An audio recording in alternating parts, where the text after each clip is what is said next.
TV HBR, o canal mais habilidoso do Brasil.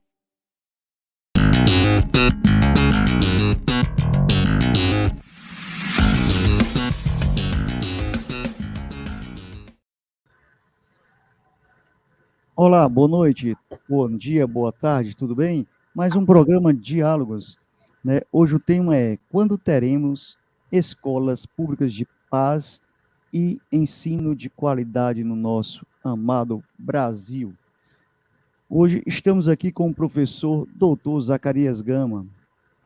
Ele é professor titular da Universidade do Estado do Rio de Janeiro, Faculdade de Educação, coordenador geral do Programa de Pós-Graduação, Desenvolvimento e Educação Teotônio dos Santos e membro do Comitê Gestor LPP, Laboratório de Políticas Públicas, também da UERJ. Professor Zacarias, seja bem-vindo mais uma vez, a terceira vez que o senhor está aqui no canal, agora como TV HBR, que é a TV do Habilidoso. Opa, que eu estou com aqui. Pronto. Então, professor, suas considerações iniciais, enquanto eu vou aqui... Obrigado, Luiz. Boa noite para você, boa noite para os seus espectadores. É um prazer estar aqui com você nessa nossa terceira oportunidade. Espero que haja outras pela frente. Tamanho da luta. Vamos ao nosso tema, né? Exato. É um tema que nos últimos dias, né, quase já um mês, envolveu problema da questão escolar também, do novo currículo escolar, envolveu a questão da violência pública na escola. Hoje a gente vai tratar um pouco nessa questão da violência nas escolas, as evasões, o que leva, né? E a gente, a partir de agora, está ao vivo para TVT, Barão de Tararé, Facebook Mova-se, Facebook também, Democracia Participativa. Quem estiver por aí, comente, curta bastante, mande suas mensagens diretamente aqui para a TV HBR. Seja membro, como a Célia. Célia, boa noite, Célia. Célia Mary TV, ela é membro e está sempre aqui conosco, participando ativamente. Mande suas perguntas, viu, Célia? E também inscreva-se no canal da Célia. E a todos que estão chegando por aí, não deixe de comentar, né? Professor, vamos abordar logo direto ao tema. O senhor fez um artigo para o 247 tratando de quando teremos escolas públicas de paz e de qualidade no Brasil.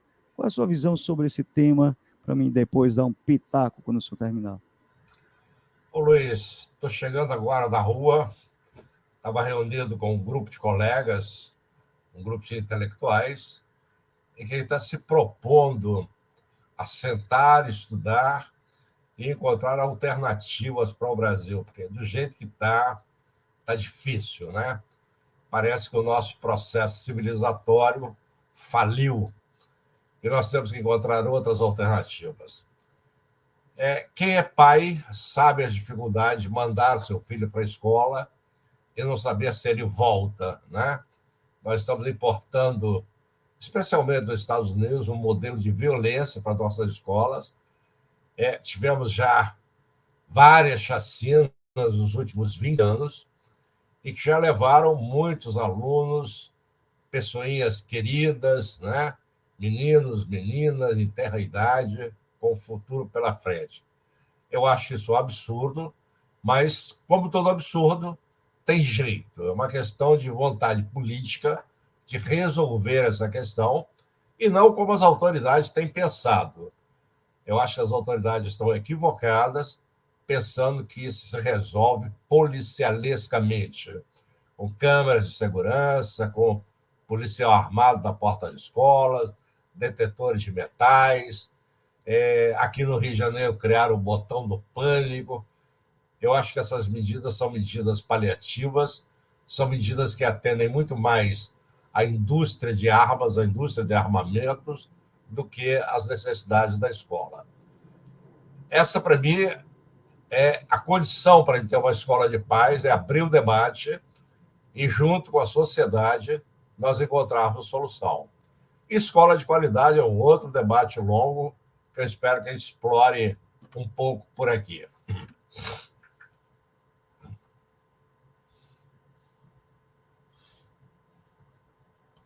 Eu não estou te ouvindo, Luiz. Eu tinha desbloqueado aqui, mas agora desbloqueou. Agradecer aqui o pessoal da TVT, que já está chegando, deixando mensagem. A Maria Luísa, o Paulinho Lima, né? E aqui no nosso canal tem também a Lisaura chegando, né? Ela também é membro. Agradecer diretamente de Porto Velho, presente. Deixou o like, deixe seu like aí, que é importante, e comente à vontade. Bem, eu tenho me perguntado, professor, qual é o problema da questão, vamos centrar na paz nas escolas. Tem alguma coisa a ver com a... O senhor também escreveu no artigo sobre redução da maioridade, né, penal, sobre polícia na frente das escolas, detectores de metais, câmeras, né, mas qual a ligação que tem com a desigualdade social, o problema da violência pública, seja no meio da rua como nas escolas? Eu questiono também muito essa parte da imprensa, a parte da indústria cultural, né? Ela não forma seres pensantes e logo também não quer que tenhamos, né, digamos assim, uma escola de qualidade. Por que ela não quer ter uma escola de qualidade? Será que é justamente para não gerar pessoas pensantes, para que as pessoas desistam das escolas, só façam a escolas realmente quem tem dinheiro para a escola, acabe com as escolas públicas? O que eu quero dizer é assim, porque pelo que eu tenho lido aqui, reatualizado meus números, 21% somente da população brasileira tem formação, né? Concluído de graduação. Esses dados têm influência nesses problemas que a gente está tendo no ensino público do Brasil? Luiz, tudo está amarrado, não existe nada isolado, né?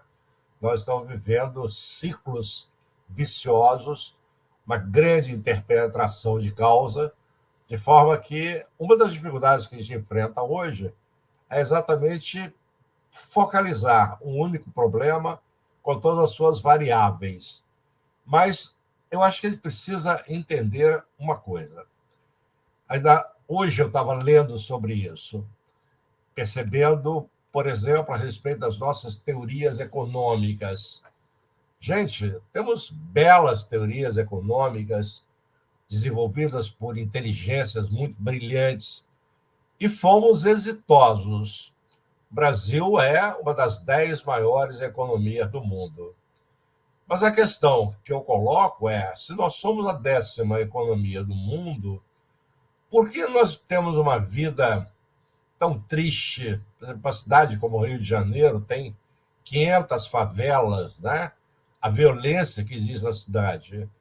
E a resposta imediata é: nós vivemos um país desigual, né? Eu tenho salários numa ponta altíssimos e na outra ponta eu tenho salários os mais baixos. Se bobear, não dá para uma pessoa viver com um mínimo de dignidade. E não dá, não dá. Então está aí um grande equívoco. Os governos brasileiros precisam imediatamente começar a valorizar o trabalho, não apenas valorizar o consumo, como é o que vem sendo feito. O nosso trabalho, o meu, o seu, o de cada brasileiro, que não está no topo da pirâmide, ele precisa ter o seu salário valorizado. E essa discussão para mim de o salário mínimo tem que aumentar, não tem que nem ter salário mínimo. O trabalho do encanador tem que ser bem remunerado para ele viver a vida dele. O trabalho do gari é a mesma coisa. Em outros países, eles já conseguiram isso. As pessoas têm qualquer emprego e conseguem sustentar uma família, ter uma boa casa, ter um bom carro, ter bons finais de semana e etc. Esse é um problema que nós temos que resolver aqui no Brasil, até para dar conta da desigualdade. Porque enquanto o trabalho não for valorizado, ficar na dependência de aumentos por lei, nós não vamos diminuir o fosso que separa o salário do trabalhador, do encanador, do eletricista, do professor, do salário de um Neymar, né, de um CEO de uma grande empresa que ganha, sei lá quanto, 200, 300, 400 mil reais por mês. Eu acho que todo mundo deveria ganhar um salário alto assim, mas acho que a gente tem que chegar no meio, num bom termo. As duas pontas se encontrarem na média, nós temos salários bons que permitam às empresas, às instituições públicas, contratar mão de obra muito bem qualificada, e na ponta de baixo, nós temos que acabar com o ciclo que existe que é muito antieconômico para nós, porque a baixa qualificação leva a maus salários. Maus salários levam a baixa qualidade da produção e ainda a baixa produtividade. Então, nós estamos tomando prejuízos com isso. Por isso, eu não acredito, né, que esquerda, direita, centro, cima ou embaixo queiram que todo mundo tenha uma educação de má qualidade. Não. A educação de boa qualidade ela é fundamental para todo mundo. Ela é fundamental para o DJ, entende, que vai fazer um show, precisa que as pessoas estejam plugadas na melhor tecnologia para que o show dele seja o melhor possível. Por isso, nós temos que combater esse discurso de que é besteira distribuir boa educação para todo mundo. Não! Economicamente é importante para todo mundo, de igual modo. Professor, você precisa de bons livros para ler, para isso você precisa ter dinheiro. Como você vai ter dinheiro se você não tem um trabalho que o remunere bem, né? Então, você precisa de uma boa internet, você precisa estar bem alimentado, e os empresários, ainda, a população brasileira, parece que não percebe isso, né? Que quanto mais o cidadão consome, né, mais ele tem para gastar, mais ele vai consumir. Se ele vai consumir, ele vai evitar de comprar coisas piratas, evitar de comprar links de Netflix e dividir com os amigos, e etc, etc, né? Então, quer dizer, aumenta a bola. Quer dizer, agora não pode o cidadão ter um baita de um prédio, como uma namorada do Neymar, se nem se a Bruna Marquezine ainda está com ele, de 13 milhões. Quer dizer, um disparate muito grande de desigualdade social no Brasil, né?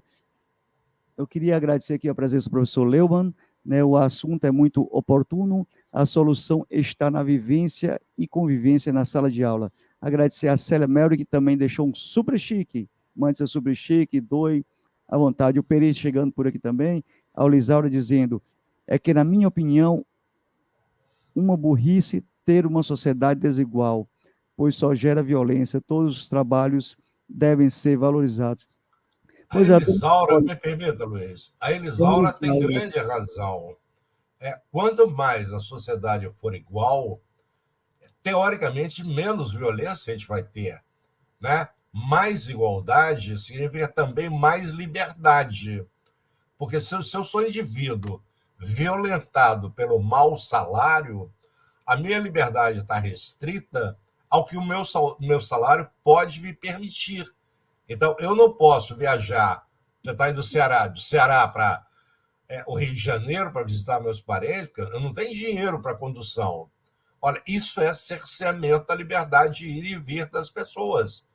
As pessoas não sabem, mas começam a ficar violentas por quererem as coisas, precisar realizar as coisas e não ter meios para isso. Por isso é vital para nós, e a Elisaura tem toda a razão, nós precisamos igualar essa sociedade. Quando eu estou falando igual, eu não estou falando em termos comunistas, não. Eu estou falando que todos têm o direito de ter acesso às mesmas coisas, têm um poder aquisitivo para, não precisa estar essa dicotomia que a gente tem aí, né? É o básico, né? Saúde, educação, comprar livros. Como um outro dado que mais à frente eu vou mostrar, muita da população brasileira não vai a exposições de arte, né? Porque também não tem condições financeiras. Mas eu vou entrar aqui com a pergunta do professor Nelson Arruda, né, da UES, que mandou lembranças ao senhor. Né? Ele pergunta, o que a escola deve fazer para que a família do aluno se sinta importante e responsável pela formação do seu filho? Homens armados e o botão de pânico, o senhor já falou, resolvem o problema? Qual a importância de psicólogo nas escolas? Aí manda um grande abraço para o senhor. Um abraço para ele também. Companheiro, com saudades. Apareça por aqui.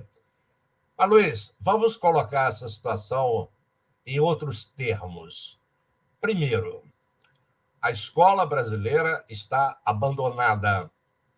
Abandonada pelas autoridades, abandonada pelas famílias. As famílias foram retiradas das escolas. Hoje, quando ela toma contato com a escola, numa reunião rápida, uma reunião de pais, às vezes uma vez por mês, quando é realizada. Então, esse é um ponto que a gente precisa rever. A família precisa estar na escola. Agora, Para a família estar na escola, nós temos que ser ousados, temos que fazer como alguns países aí. O pai que vai à reunião de pais, ele não perde o dia de trabalho no seu emprego. Por lei, ele não pode ser descontado para ir a uma reunião de pais. Porque, do modo como está, ou o pai vai à escola ou ele ganha o dia. É sempre uma dificuldade. Então, ele prefere ganhar o dia e não vai à escola. Uma outra coisa, é preciso que a sociedade, os políticos, mais do que os empresários, comecem a entender o porquê que a escola chegou a esse nível. E, na minha opinião, ela chega porque as leis de educação brasileira são muito ruins.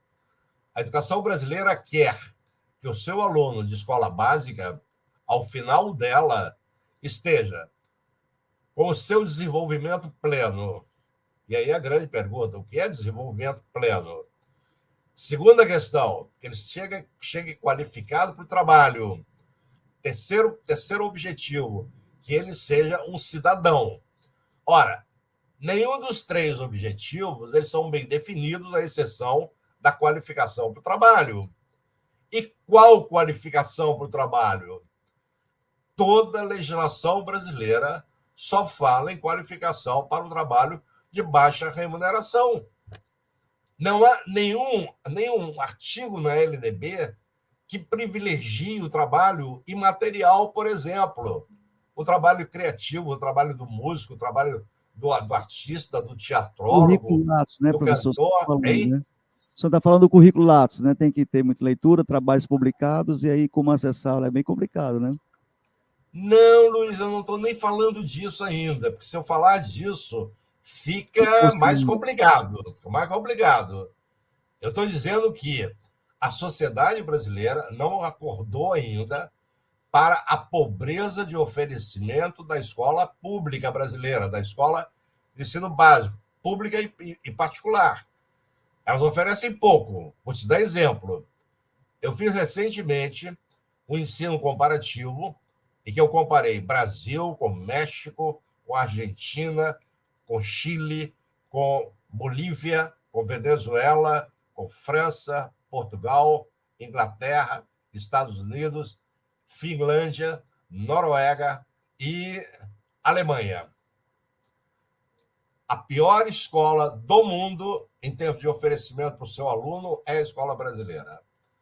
Exemplo, enquanto em São Paulo, há pouco tempo, queimaram monumentos, o famoso monumento Borba Gato, né? Discutível a existência do monumento, mas ele está lá. Ele deveria, no entendimento, ser conservado. Foram lá e botaram fogo. Nos países que têm um grande acervo cultural, por exemplo, o México, as crianças são educadas desde pequenininhas a respeitarem os monumentos históricos do México.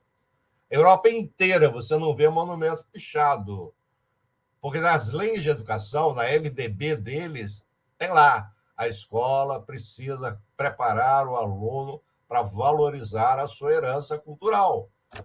As sociedades multiculturais, tipo Bolívia, multiétnicas, desde cedo tem lá o respeito à diversidade étnica da Bolívia. Aqui não tem nada disso, Luiz. Nada. É trabalho, uma formação plena que só cortam história, filosofia, sociologia, etc. E uma formação para uma cidadania que é muito duvidosa. Entende? Então, a nossa complexidade ela é muito grande. E é preciso que as pessoas comecem a entender que os nossos problemas são problemas crônicos, são problemas de fundo. Não se resolve com prova nota 10 para o Enem, não se resolve com gerencialismo de educação, como há em muitos estados brasileiros. Isso faz efeito, mas é um efeito temporário. Nós precisamos de mais, entende? Uma escola para a vida toda, não uma escola para fazer concurso, tirar 10 no Enem, etc, etc. A escola para a competição, né? E qual seria o modo? Mais estudo de história, mais programas, como eu lancei um programa agora, América Latina em Foco, todo sábado, né, vamos tentar manter o programa no ar, levando alguma curiosidade de vários desses países da América Latina, né? O senhor também pode até depois vir falar sobre um país desse. O primeiro programa foi sobre a Bolívia, né? O segundo foi sobre a Cuba, sobre as eleições, e o terceiro programa vai ser sobre o Panamá, com o diretor da revista Diálogo Sul, integrante da primeira equipe prensa latina, Paulo Canabrava Filho. Ele vai falar sobre Vietnã do Carter, ou seja, vários desses acontecimentos históricos dos nossos vizinhos que a gente desconhece. Conhece até mesmo os brasileiros e continua louvando ditadores, né, professor? Eu acredito que seja importante, né, não só a imposição de não poder pichar, mas tratar melhor realmente quem foi nossos heróis. Quem foram nossos heróis?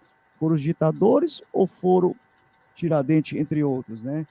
Aqui, agradecer a Célia que está pedindo para a galera renovar, quem é membro, né? Teve uma queda bem de 6 membros, então quem puder renove, a Ceci aqui já renovou, o Peri, e também pergunte o que ficar afim de perguntar. Professor, quantos números de mestres, doutores e graduados nós temos no Brasil? Isso influencia na formação educacional que nós temos hoje, que o senhor questiona? Luiz, não posso questionar isso. O Brasil precisa de mais doutores, o Brasil precisa de mais mestres. Mas, de novo, nós temos um problema de geografia, de geopolítica. A maioria dos programas de pós-graduação está concentrada na região sudeste. Primeira grande concentração, a região sudeste. Depois, região sul. A partir da região centro-oeste, por causa de Brasília, nós temos uma grande quantidade. Nordeste e norte, agora que estão começando a expandir a pós-graduação de qualidade. Mas se você observar, os programas novos ainda não são bem avaliados. Eles têm nota 3, no máximo, às vezes, tem uma nota 4, raramente tem uma nota 7. Então, de novo, a desigualdade brasileira se manifesta nessas coisas também. Enquanto praticamente todos os programas nota 7 estão na região sudeste, tá? As demais regiões efetivamente não têm uma quantidade razoável de programa 7.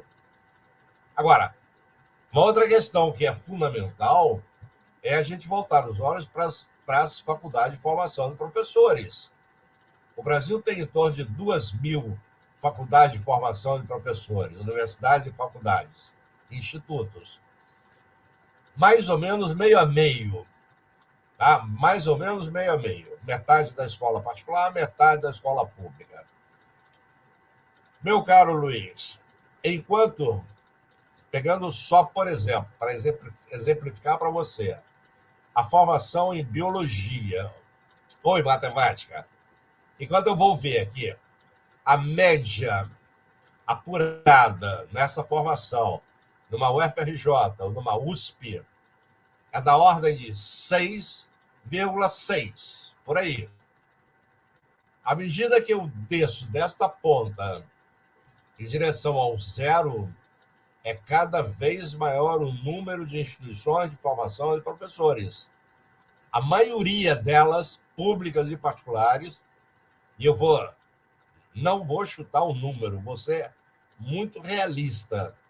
70% das unidades de formação de professores não atingem a média 5. Ora, o que quer dizer isso? Quer dizer que ela está formando um professor precário, esse professor vai para a sala de aula, já trabalha com alunos com muita dificuldade, tem um processo educativo precário. Esse aluno que é formado por esses professores fica mais precarizado ainda. E aí, meu caro, daqui a pouco não, eu já tenho senadores da República falando nós foi, nós vai. Eu vou ter generais aí que não podem abrir a boca, porque só vão falar incorretamente. É claro, advogados cada vez mais deploráveis, professores mais deploráveis. Então, eu preciso rever o sistema de formação de profissionais liberais nesse país.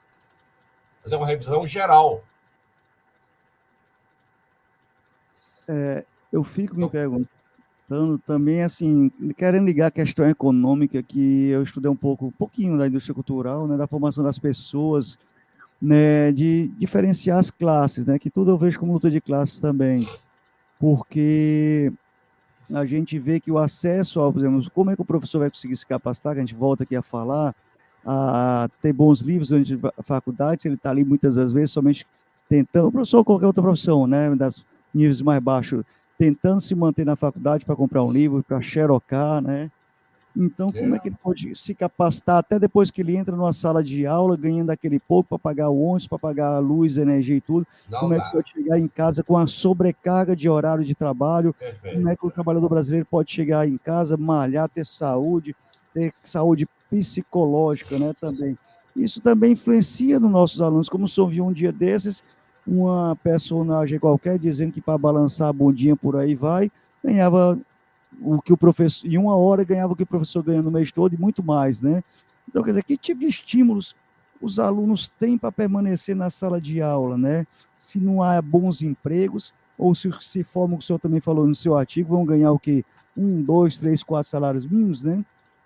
Então, quer dizer, como mudar essa roda aí para que o jovem tenha vontade de estudar, tenha vontade de seguir o caráter, né? Talvez, como o senhor também falou, o caráter e hierarquia não é aquela hierarquia militar, né? Mas a hierarquia do respeito, dos valores estão invertidos na nossa sociedade. Luiz, ninguém precisa ir ao cinema, a grosso modo. Por que eu vou ao cinema? Porque está passando um belo filme. Eu gostaria de ver aquele filme. Me fará bem assistir aquele filme. Veja como é que são as coisas. Eu não preciso ir ao cinema, mas ao mesmo tempo eu preciso, porque eu vou me divertir, eu vou aprender, eu vou uma série Trocar de cultura, né? implicações. Mesma coisa de viajar Exatamente. pelo Brasil com outros países, ser no cinema, tá, no teatro, tá Perfeito. troca cultura. A rigor eu não preciso viajar, mas se eu viajar, eu só tenho ganho. Uhum. Aqui no Brasil, a lógica é inversa. Eu sou obrigado a ir para uma escola. Eu sou obrigado a ir para uma escola básica que me oferece tudo pela metade, que é feia, é suja, é repressiva, os livros não são bons, não tem uma música boa, não tem nada. Então, veja como é que está errado. A escola tem que ser, o prédio da escola, o corpo docente, tem que ser atraente. E quando eu chegar lá, eu tenho que dizer, cara, eu não posso fugir dessa escola. Essa escola vai me melhorar qualitativamente, essa escola vai me agregar valor. Por isso o Estado tem que investir na escola pública. Por isso o dono da escola particular tem que investir na qualidade da sua escola. A gente não pode ficar brincando de ganhar dinheiro de aluno e oferecendo ensino, entende? Oferecendo estudo de má qualidade. Nós temos que começar uma campanha nacional contra as más escolas. E atenção, Luiz, esse indivíduo que você falou que faz ginástica, que está cansado, que ganha mal, papapá, ele, coitado, ele sabe que o dinheirinho dele só dá para pagar uma faculdade, de repente, mal avaliada. Ele precisa de um título superior, então ele paga aquilo que ele pode comprar. E os donos dessas escolas não têm escrúpulos em oferecer para ele um diploma esvaziado de conteúdo. Isso é um crime.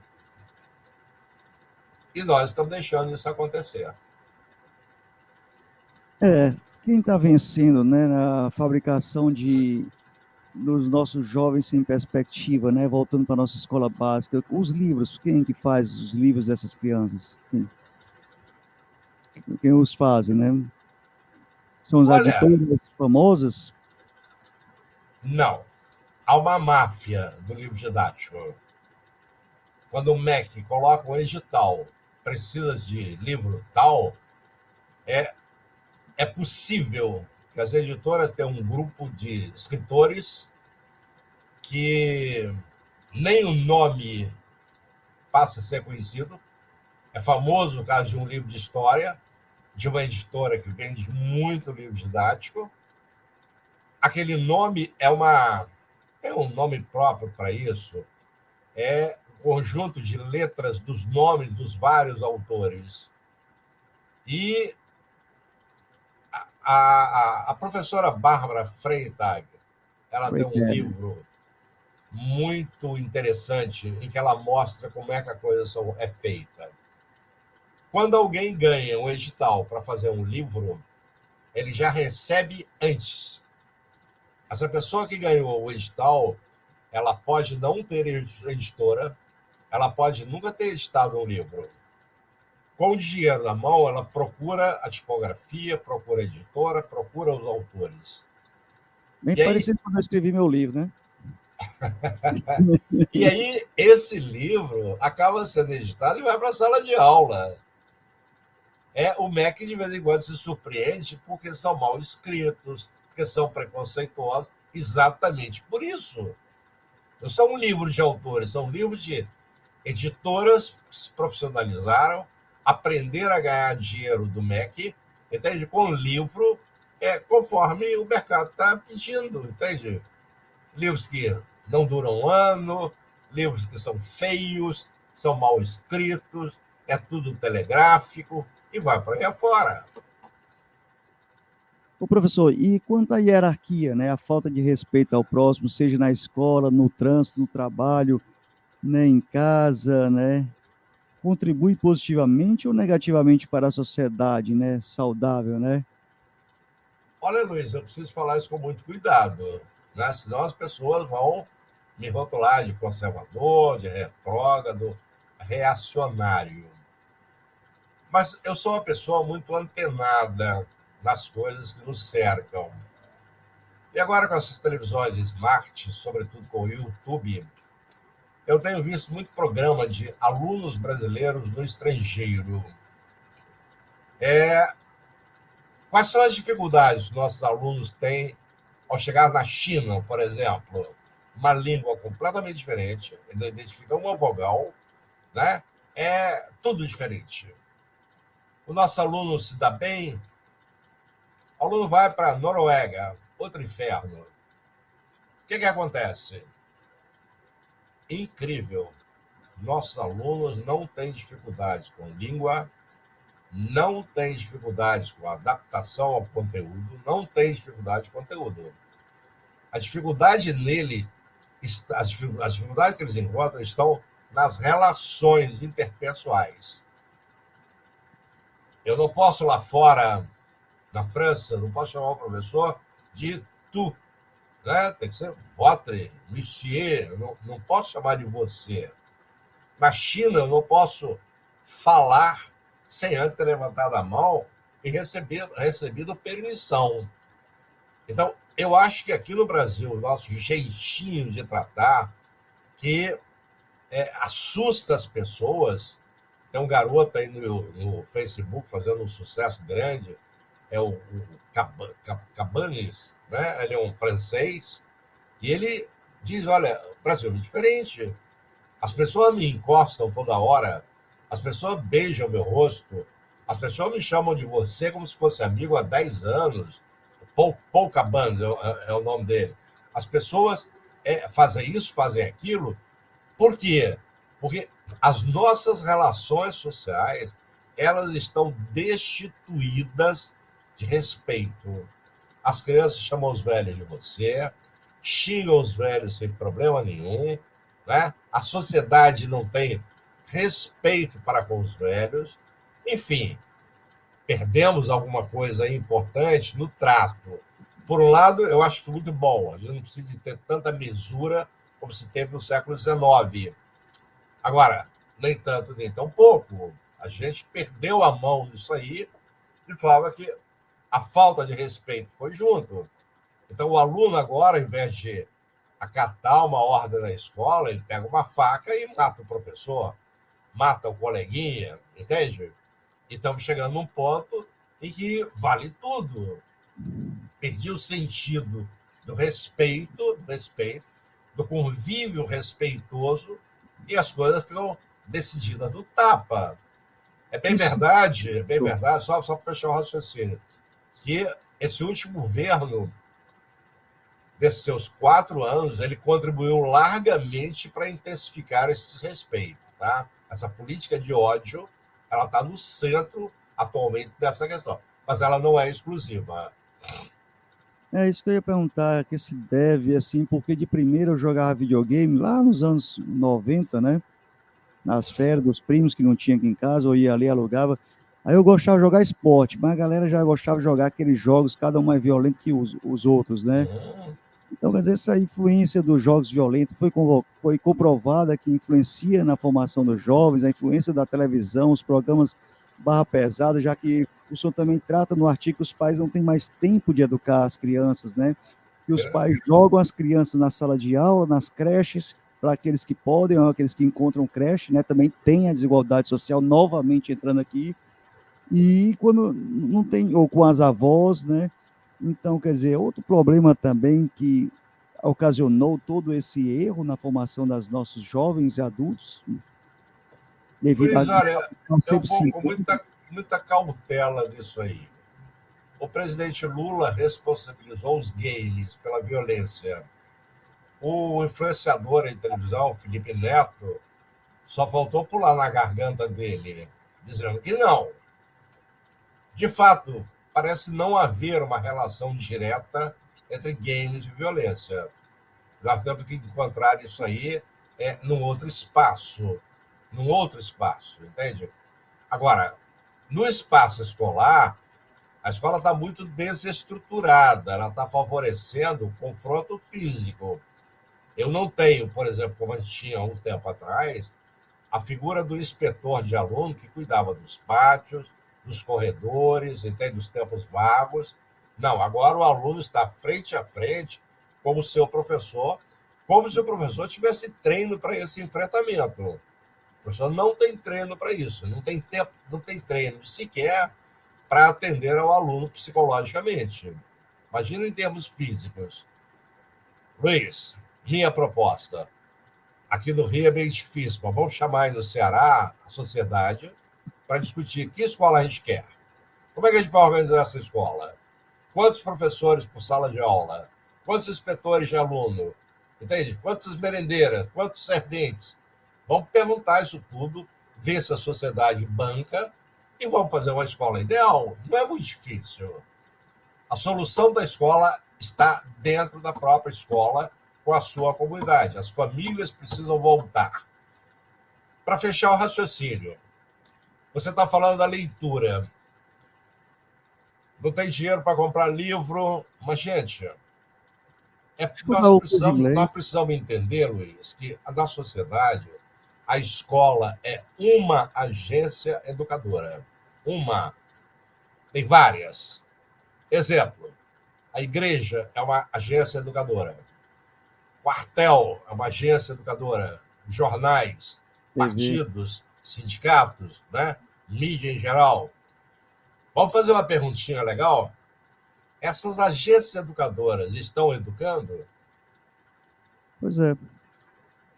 Então, coitado da escola, ficou sozinha e tem que carregar a educação nas costas? É por isso que eu disse no começo, né, que eu acredito a indústria cultural, a formação na política e sociedade, na parte da televisão, nas formações dos programas de televisões, os Claro. programas que a gente deveria ter aqui, né, mas parece assim, por que que leva 1 milhão de seguidores a um jovem que estava lá com usuário de droga, vendedor até, que estava falsificando notas de R$ 50, entre outros mais exemplos que levam bastante seguidores, e um canal como esse que a gente tenta debater, chamar professores, artistas, né, como já teve aqui, circo, quilombolas, pescadores, para debater o assunto, os problemas sociais, e não tem tanta gente aqui para a gente vir fazer tipo uma roda e bater o papo, né? Então, quer dizer, o problema não é só na escola, sabemos que as escolas, penso eu, não estão formando bem os alunos, os pais não têm tempo, né? Todo é um problema social, econômico de salários, não tem tempo, os bons filhos vão para a Europa, vão estudar não sei aonde, fazem curso de inglês, curso de balé, curso de dança, é difícil ter até depressão, né? Mas e os outros que não podem, tem que ralar duro para ter o pão de cada dia, né? E o que não pode pedir. Mas também gera outro lado, professor, como a gente queixa. Formação do trabalhador que o senhor falou há pouco, né? O trabalhador tem ficado aqui já fugindo um pouco da área escolar, mas também normalmente são pessoas de baixo nível escolares. Não vai trabalhar, já dá preguiça, não quer, porque tem um dado do Bolsa Família, esse mito, né, dizer que o Bolsa Família tira as pessoas do trabalho. Mas o que é importante lembrar é que realmente deixa de capacitá-los. Realmente está tendo a gente sente uma preguiça do trabalhador em se capacitar. Não sei se a preguiça é fruto também justamente disso, né, da parte midiática, que ele chega em casa, vê aquelas novelas fantasiosas, vai acabar vendo o TikTok da hora do almoço.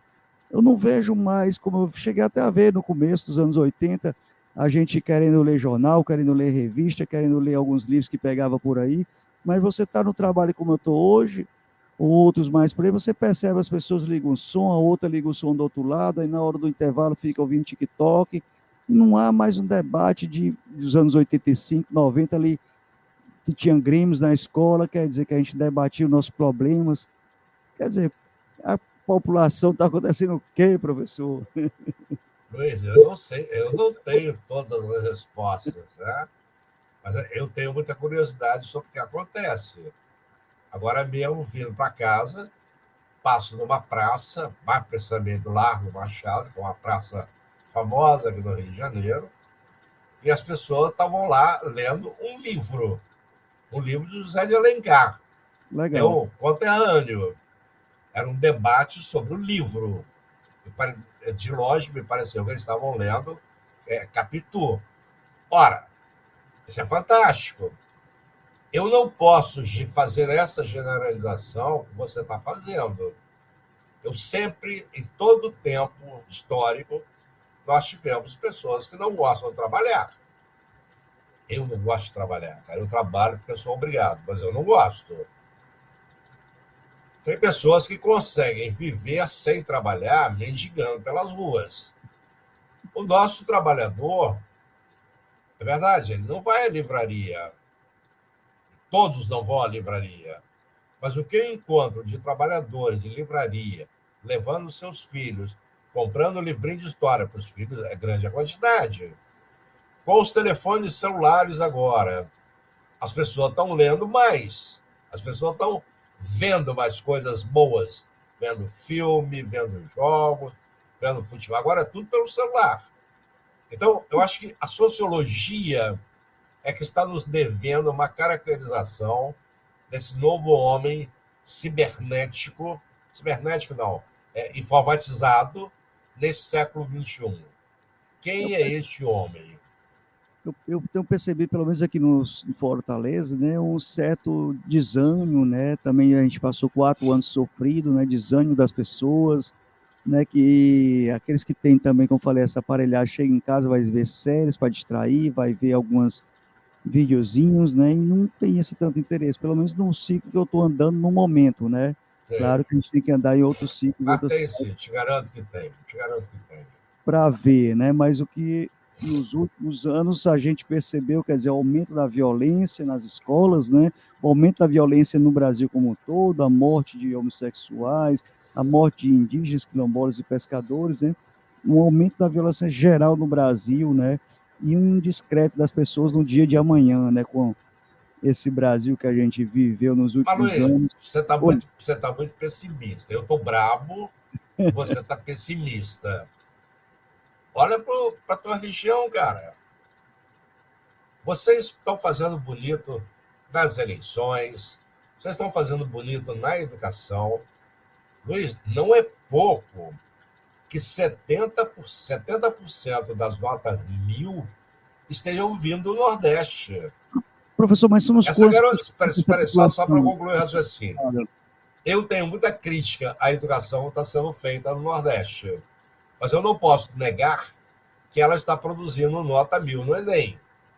Também não posso negar que esses garotos, 70% que conseguem essa nota, não é filho de milionário, não é filho de usineiro, é filho de trabalhador, que está tendo condição, apoio familiar, inclusive, para esse tipo de coisa.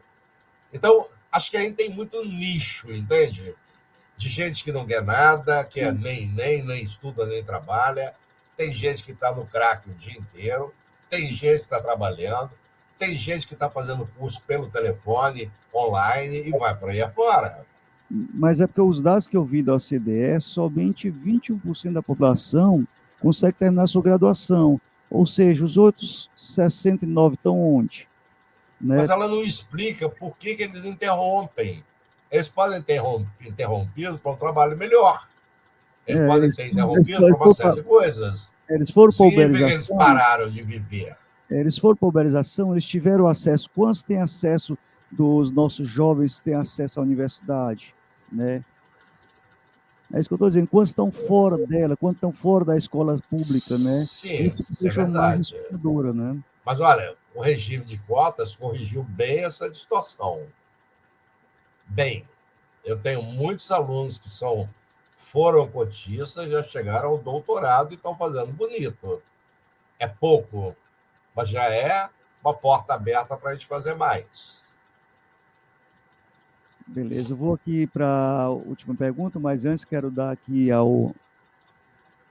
Max Costa, diretamente aqui do Icapuí, Ceará, dizendo que quando se coloca um policial nas escolas, tem algo de muito errado na nossa educação, É, né?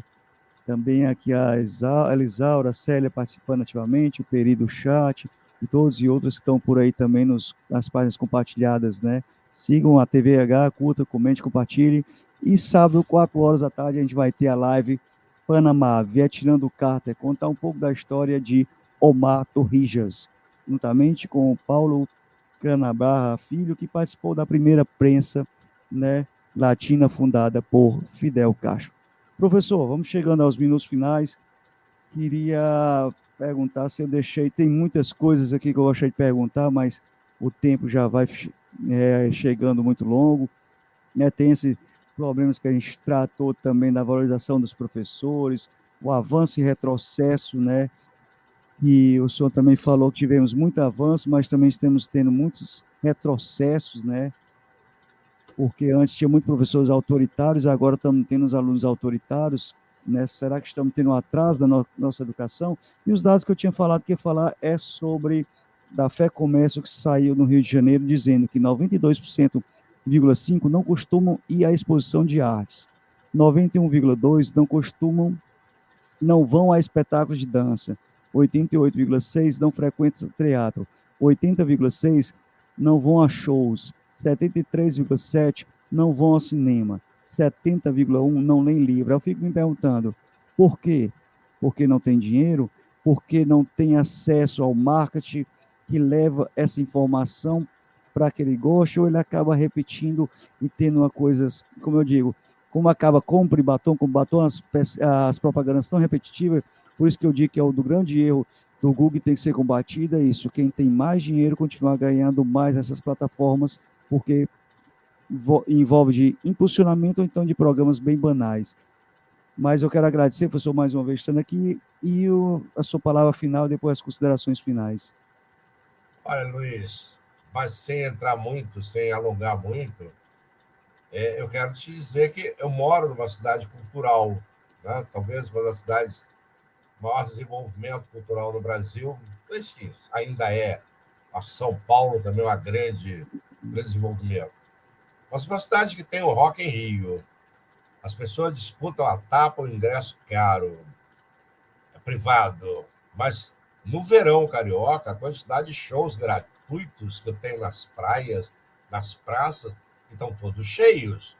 Um baile de funk, que é um baile cultural, está apinhado de gente. Eu moro aqui, esquina com o Museu da República. Olha, a quantidade de garotos de escola pública que vem de ônibus, vem de longe, é muito grande. Então, isso depende muito. As prefeituras podem criar belas plateias, entende? Para todas as artes.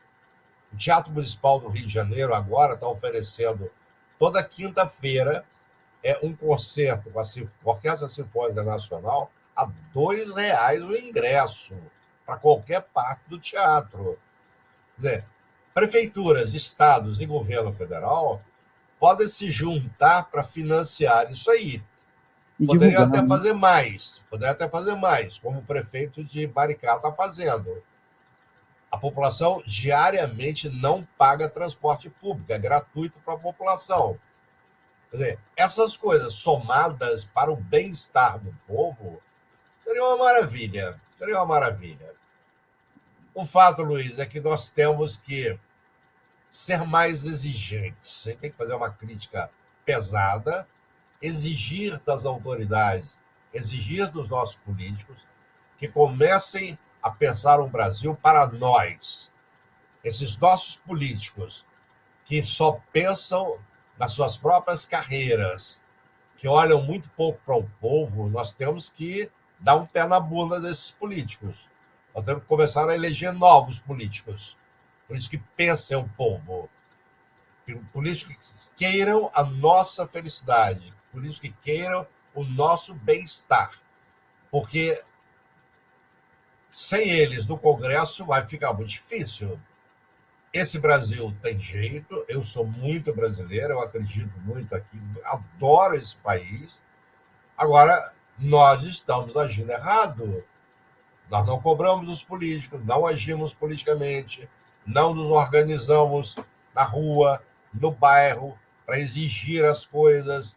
E assim vai. Né? E aí tem esse Brasil que a gente tem, desigual, pobre, feio, cheio de favelas, cheio de analfabetos, milhões de pessoas na linha da pobreza.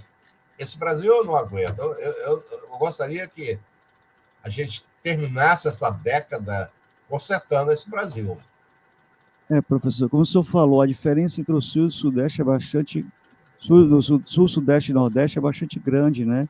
Pelo menos é o que eu enxergo, sabe? Você me pergunta, quais são as cidades do Ceará que tem cinema? Sobral, né? Fortaleza, Juazeiro do Norte, né? Iguatu, algumas poucas, né? Quantos têm acesso ao teatro, à escola de músicas, né? Ou seja, mas os bares enchem a cidade de Fortaleza, né?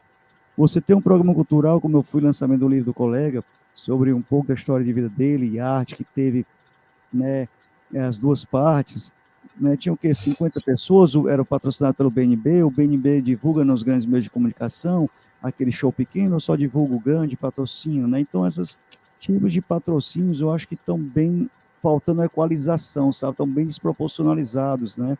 Isso faz com que o grande continue grande e o pequeno continue ali só ralando para sobreviver. Pelo menos é o que eu percebo por aqui, sabe? É E verdade, você tem razão.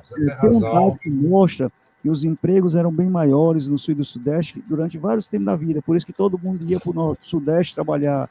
2012 ou foi 2013, se não me engano, foi a primeira vez que o número do êxodo rural, né, a volta, né, foi maior voltando do Sul e do Sudeste para o Nordeste para morar do que nos anos anteriores. Foi por isso que houve aquela explosão toda, porque estava faltando mão de obra, empregada doméstica no Sul e do Sudeste. Então, é essa diferença que eu falo, sabe?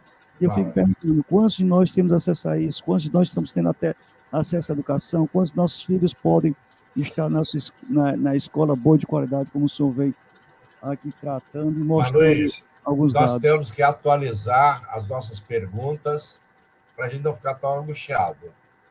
Hoje em dia, cinema em uma cidade de interior, na cidade de Minas, que tem 5 mil habitantes, não tem cinema. Precisa? Não. As televisões podem passar peças de teatro, as televisões podem passar bons filmes. Agora, elas preferem um programa que não leva a lugar nenhum, tipo Big Brother, a apresentar completa uma peça de teatro, apresentar alguma coisa que tem um valor. Na Inglaterra, na França também, o canal 5 da França, a BBC de Londres, apresentam bons filmes, peças de teatro, programas educativos. Por quê? Porque são financiadas pelo Estado. A nossa TVE aqui, ela deveria ter uma penetração grande para fazer esse tipo de coisa. Quando eu vou à igreja, qualquer que seja o culto, a religião, eu podia ter um concerto de música, aproveitando a acústica das igrejas. Eu podia ter boas peças de teatro, encenação da vida de Cristo, Santo Ambrósio, sei lá de quem for. Né?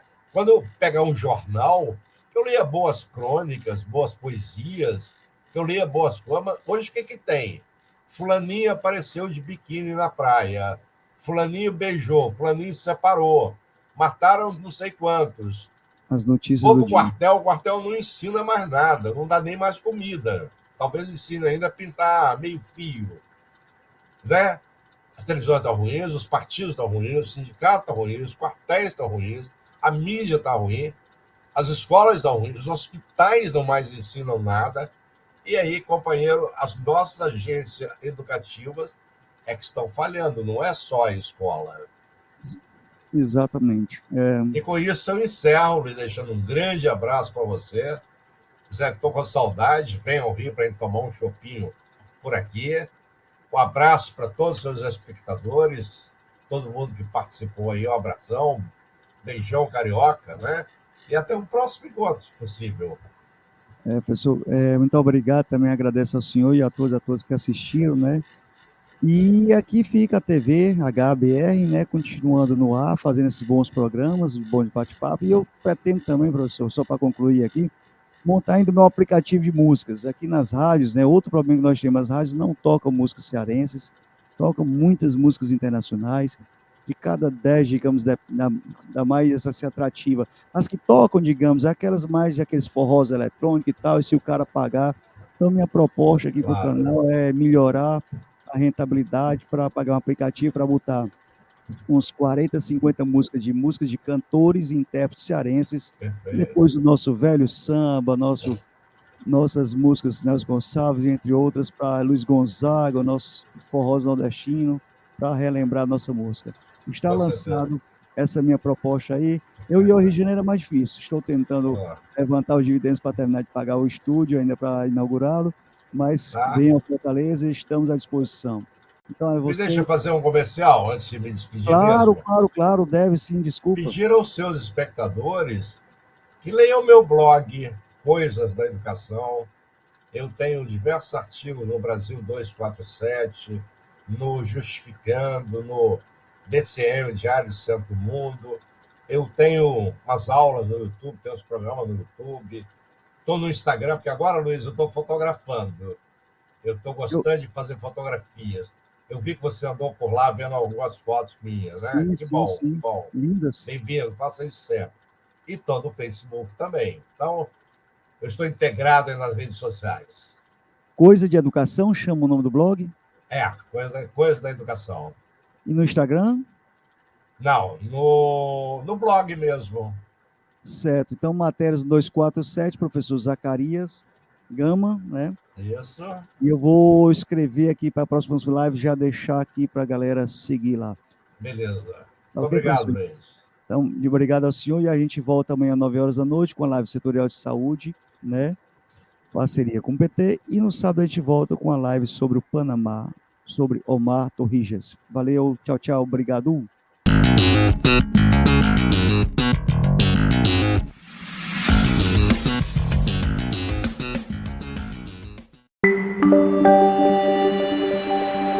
TV HBR, o canal mais habilidoso do Brasil.